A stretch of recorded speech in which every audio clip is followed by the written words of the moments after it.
ఇవి ఎవరికైనా తెలుసా? అడవిలో ఉంటాయి. ఇవి ముల్లొంకాయలంటారు. మనకి పన్ను నొప్పున్నప్పుడు ఇవి తింటే మంచిదంట. పన్ను నొప్పి తగ్గుతదంట. ఇంకా వేరే హెల్త్ బెనిఫిట్స్ కూడా ఉన్నాయి గానీ నాకంత తెలవదు. నేను చూసానులే ఇవి అడవిలో చూసాను చాలా సార్లు గానీ, వండడం అయితే నేను ఫస్ట్ టైము. తినడం గూడా ఫస్ట్ టైమే. మా ఆయన నార్మల్‌గా వేరే దగ్గర తిన్నాడంట 2, 3 సార్లు బానే ఉంటది. పళ్ళ నొప్పుని తగ్గిస్తది. ఇంకా ఆరోగ్యానికి గూడా కొంచెం మంచిది అని చెప్పి వాళ్ళ దగ్గర కనిపిస్తే తీసుకొనొచ్చాడు.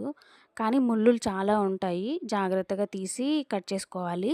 అది కట్ చేసుకున్న తర్వాత మనము అదేమంటారు వాటి లోపల గింజలుంటాయి గదా! ఆ గింజలు వాటితో వండితే కొంచెం చేదెక్కువుంటదంట. ఆ గింజలు తీసి వండితే మనం కొంచెం తినగలుగుతామని చెప్పి మా ఆయన జెప్తే ఇంక నేను కొంచెం గింజలు తీసేసిన. నాకు చేదైనా పర్లేదు అనుకుంటే గనక గింజలతో వండుకోవచ్చు.